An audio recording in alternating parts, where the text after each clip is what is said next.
స్వచ్ఛత అంటే నందిని. నందిని పాలు మరియు పెరుగు. నమస్తే రమ్మగారు. నమస్తే జయ. మంచి చందమామ కథ ఒకటి చెప్తారండి. న్యాయ నిర్ణయం దాని మీద చెప్తాం.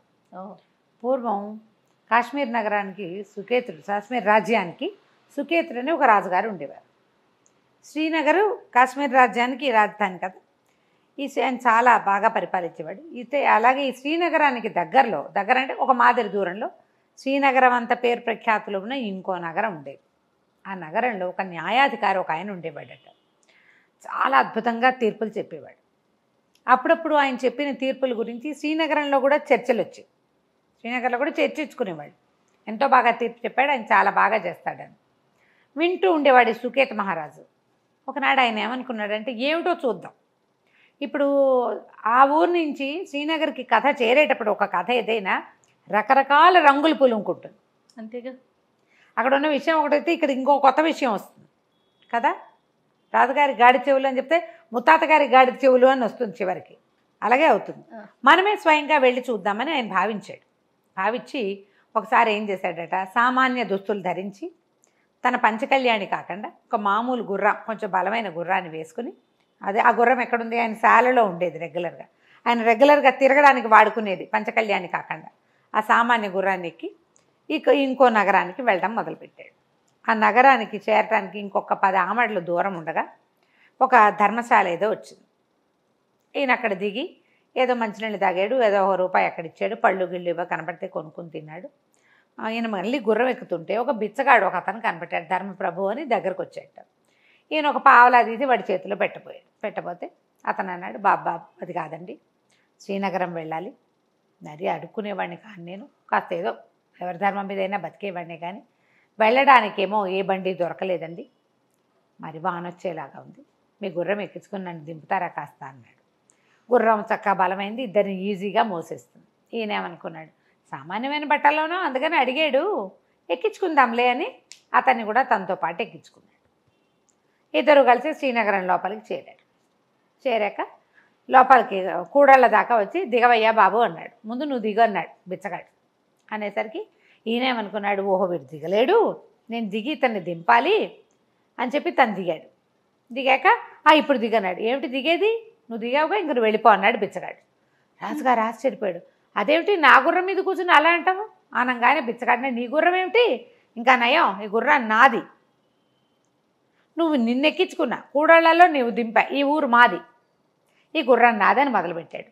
ఈయన ఆశ్చర్యపోయాడు, ఊరిని ఇంత దొంగల దారేమిట్రా నాయన, నువ్వు బిచ్చగాడివి, పద న్యాయాధికారి దగ్గరికి అన్నాడు. అనేసరికి బిచ్చగాడు అన్నాడు, నాకేమన్నా భయం అనుకున్నావా, పిడిరాయల్లే ఉన్నావు, నీకు గుర్రమై ఉందని ఎవరు నమ్ముతారు, నేనంటే కాళ్ళు లేనివాడిని, ఒక కాళ్ళు లేదు నాకు, కుంటి బిచ్చగాడిని నేను, కుంటివాడిని, అందుకని నేను గుర్రం మీద తిరుగుతా, నువ్వు నాకు పిడిరాయల్లే ఉన్నావు, 2 కాళ్ళతో నడుస్తావు, నీ గుర్రం అంటే ఎట్లా నమ్ముతారు, ససేమిరా అన్నాడు. అనేసరికి రాజు ఏమనుకున్నాడు, ఓహో ఎలాగో మనం న్యాయాధికారిని చూడబోదామనుకున్నాం, ఇదే పుచ్చుకెళ్దాం ఎట్లా చెప్తాడోనని ఈ గుర్రాన్ని వెంబడి పెట్టుకుని న్యాయశాలకి వెళ్ళాడు.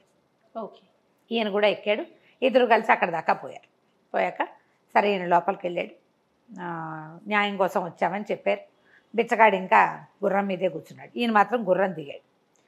లోపలికి తీసుకెళ్ళారు. న్యాయాధికారి ఎవరినైనా ఏమిటంటే, అయ్యా మాది శ్రీనగరం అండి, నేను ఇక్కడ పని మీద వచ్చాను, ఒక వ్యక్తిని కలుద్దామని, వచ్చే దారిలో ధర్మశాల దగ్గర ఆగాను, అక్కడ ఇతను ఈ కాలు లేని మా కాలుకి చేతి కింద చెక్క కాలు పెట్టుకున్న ఒక అతను నన్ను సహాయం అడిగాడు, సహాయం అడిగితే ఎక్కించుకున్నాను బాబు, కూడల దగ్గర దింపుతుంటే ఈ గుర్రాన్ని నాదని మొదలుపెట్టాడు, తీసుకొచ్చాను అన్నాడు. ఏమయ్యా ఇన్ని సంగతి ఏమిటని ఆయన అడిగాడు న్యాయాధిపతి.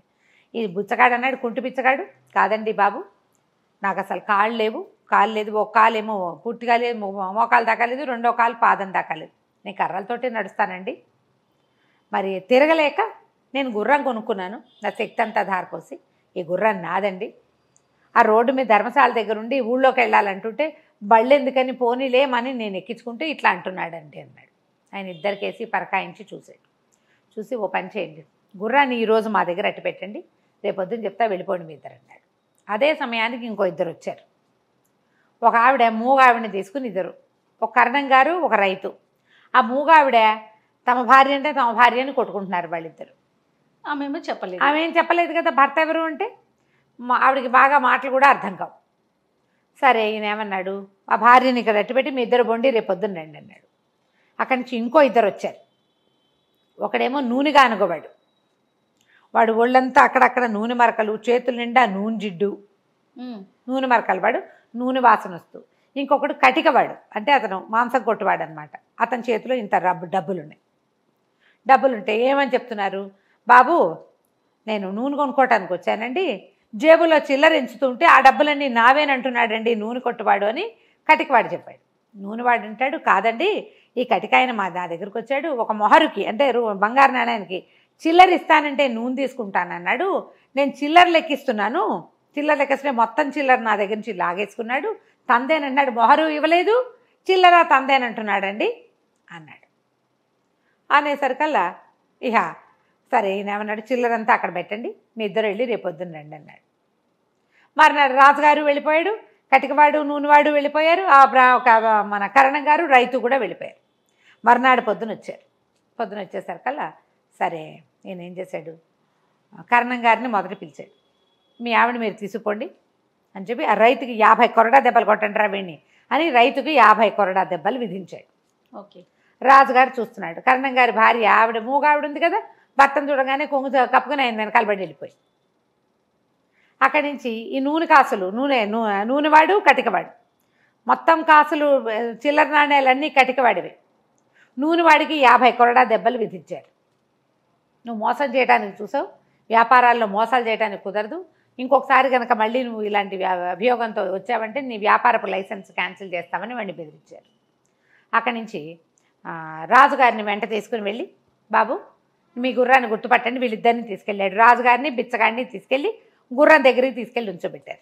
ఇక్కడ ఒక 20 గుర్రాలు ఉన్నాయి, ఈ శాలలో మీ గుర్రాన్ని గుర్తుపట్టండి అన్నాడు. రాజుగారు గుర్తుపట్టాడు, కుంటివాడు గుర్తుపట్టాడు. అరే ఆ గుర్రాన్ని తిండ్రా అన్నాడు. అనేసరిగా గుర్రం వచ్చింది, గుర్రాన్ని పిలిపించిన తర్వాత ఆయన కళ్ళని చేతిలో పెట్టి రాజుగారికి అప్పచెప్పేశాడు, మీ గుర్రాన్ని మీరు తీసుకెళ్ళండి అని చెప్పి, ఒరే వీడిని చెరసాల్లో పడేయండి రా అన్నాడు. వాడు లబో దిబోమని కుంటి పిచ్చగాడు ఏడ్చుకుంటూ పోయాడు. ఈయన అడిగాడు, బాబు ఎలా కనిపెట్టారు మీరు? ఇవన్నీ కూడా 3 కేసులు చూశాను నేను. ఇప్పుడు నా గుర్రం నాదే, న్యాయంగా జరిగింది, నాకు ఇచ్చిన తీర్పు న్యాయమైన తీర్పు, నా గుర్రం నాదే, కానీ ఎలా గుర్తుపట్టారు మీరు అని. నేను గుర్తుపట్టాను నా గుర్రాన్ని, కుంటివాడు కూడా గుర్తుపట్టాడు కదా. కుంటివాడు వాడు 1 గంట ప్రయాణం చేశాడు, 2 గంటలు ఆ గుర్రపు తాలూకు రూపరేఖలన్నీ చూస్తూ ఉన్నాడు. ధర్మశాలలో రాజుగారి లోపల భోజనానికి వెళ్ళాడా, ఏదో తాగడానికి వెళ్ళాడు. వీడు బయట కూర్చుని గుర్రం తాలూకు చెవులు ముక్కు మూతి అన్నీ పరీక్ష చేసి 100 గుర్రాల్లో కూడా దాన్ని గుర్తుపట్టేంత పరిజ్ఞానాన్ని సంపాదించేసుకున్నాడు. 1 గంట 2 గంటల ప్రయాణం చేశాడు, వాడు గుర్తుపడతాడు న్యాచురల్. అంటే ఆయన పక్కపక్క అన్నవాడు, మీరు గుర్తుపట్టడం కాదండి, మీ గుర్రం మిమ్మల్ని గుర్తుపట్టింది. గుర్రము కొత్త వాడిని చూస్తే ఏమీ ఎక్స్ప్రెషన్ ఇవ్వదు, చూస్తూ ఉంటుంది. వీడెవడో నాకెందుకు అని 100 మందిని చూస్తుంది, అది ఎవరిని చూసినా ఎక్స్ప్రెషన్స్ ఇవ్వదు. గుర్రం ఓనర్ని చూస్తే ఎక్స్ప్రెషన్ ఇస్తుంది, అది కళ్ళార్పి చెవులే దిక్కపడుస్తుంది. దానికేసే చూస్తే మనకు అర్థమవుతుంది. పరిచితమైన ముఖం కనపడితే దాని లక్షణం వేరుగా ఉంటుంది, దాని ఓనర్ని అది గుర్తుపడుతుంది, తన మీద స్వారీ చేసేవాడిని అది గుర్తుపట్టేస్తుంది కదా. అంతేగా, మీ గుర్రం మిమ్మల్ని గుర్తుపట్టిందండి, అదే లెక్క, అది మీతో ఉంది, ముష్టి పిచ్చగాడిది కాదు అది, అది వాడెవడో కూడా దానికి తెలియనట్టు కాదు. ఓసారి ఎక్కితే దానికేం లెక్క, రోజు ఎక్కేవాడు, దాన్ని నిమిరేవాడు, దాన్ని కావలించుకునేవాడు, వాళ్ళు కదా దానికి కావాల్సింది అనేసరికి రాజుగారికి ఆశ్చర్యం వేసింది. చాలా బాగా కనిపెట్టారండి, ఈ 2 కేసులు ఎలా చేశారు మీరు అన్నాడు. ఇది కూడా విచిత్రమైనది ఏం కాదు, కన్నగారి భార్యని మా ఇంటికి తీసుకుపోయాను, రాత్రి ఆవిడమ్మ కలం ఇచ్చి పెన్నులో ఇంకుపోయమ్మా అన్నాను. వాడు క్షణాల్లో పోసేసి ఇచ్చేసింది. రోజు చేస్తుంది ఆవిడ పని. రైతు భార్యకి పెన్నులో ఇంకుపోయటం ఎటా వస్తుంది? అంతే కదా, కర్ణంగారి భార్య కాబట్టి ఆయన రాసుకుంటాడు, ఆవిడ పెన్నులో ఇంకు పోసి పెడుతుంది భర్తకి. బాగుంది. కలం దానిలో పోయమంటే చక్కగా పోసేసి మూత పెట్టింది, వేళ కంటలేదు, కింద చుక్క పడలేదు. అంచేత ఆవిడ కర్ణంగారి భార్య అని తెలుసుకున్నాను. తర్వాత ఆవిడ భర్తను చూడగానే కొంగొప్పుకుని ఆయన వెనకాల పడి వెళ్ళిపోయింది చూసారా అన్నాడు. మరి ఇప్పుడు ఈ కాసులు ఎట్లా కనిపెట్టారండి? చిల్లర అంటే దాందే ఉంది. నూనె గానుగ వాడు వచ్చాడా, చేతులంతా జిడ్డోడుతూ నూనెగా ఉన్నాయి. వాడు చిల్లర లెక్క పెడుతుంటే వాడి చేతిలో నుంచి కటికవాడు లాక్కున్నాడని చెప్పాడు.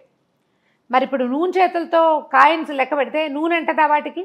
ఇంటికి వెళ్ళంగానే కాసులన్నీ నీళ్ళలో పోసాను, నీటిలో పోస్తే వాటి మీద ఉన్న జిడ్డంతా తేలాలి, కానీ ఆ కాసుల మీద జిడ్డే లేదు, అవి చిన్న ఏదు వాసన వస్తున్నాయి. ఓకే. మరి అతను మాంసం కొట్లో ఉంటాడు, అదే, అదే. ఎంతో కొంత మాంసపు వాసన అంటదు వాటికి. కాబట్టి ఆ కాసులు పూర్తిగా కటికవాడివే. వాడే లెక్క తీస్తుంటే డబ్బులు తీసి లెక్క పెట్టుకుంటాడు నూనె కొనుక్కోవడానికి. ఈ నూనె వాడికి దురదొచ్చింది ఆ డబ్బులను చూసేసరికి. అవి లాక్కోవడానికి ఎత్తేసాడు. వాటి మీద ఏ జిడ్డు లేదు. ఆ చిల్లరంతా నాదని ఇతను అంటున్నాడు, కానీ అది జరగలేదనేసరికి రాజు చాలా ఆశ్చర్యపడి సుకేతుడు మంచి సరదా వచ్చింది ఆయనకి. థ్యాంక్స్ చెప్పి తన గుర్రాన్ని తీసుకుని శ్రీనగరానికి వెళ్ళిపోయి ఓ 10 రోజుల తర్వాత చక్కగా రాజలాంఛనాలతోటి ఈ నగరానికి ఈ న్యాయాధికారిని పిలిపించుకుని తన దగ్గరే శాశ్వతంగా అట్టపెట్టుకున్నాడు. ఎందుకంటే అతను పొరపాటు పడ్డు, తప్పులు చేయకుండా ఉండడానికి మ్యాక్సిమం ప్రయత్నం చేస్తాడు. న్యాయమైన ఐడియాలు తెలివితోటి చేస్తాడు. ఎంత తెలివిగా ఉన్నాయి చూడు, 3 మూడు విషయాలు. కూడాను. ఇలాంటి తెలివిగల నిర్ణయాలు చేసేవాళ్ళు పాతకాలపు న్యాయాధికారులు. సాక్ష్యాల మీదే ఆధారపడకుండా తమ బుర్రని వాడేవాళ్ళు అనమాట. కథ కంచికి మనం ఇంటికి. సూపర్. నమస్తే రమ్య. నమస్తే.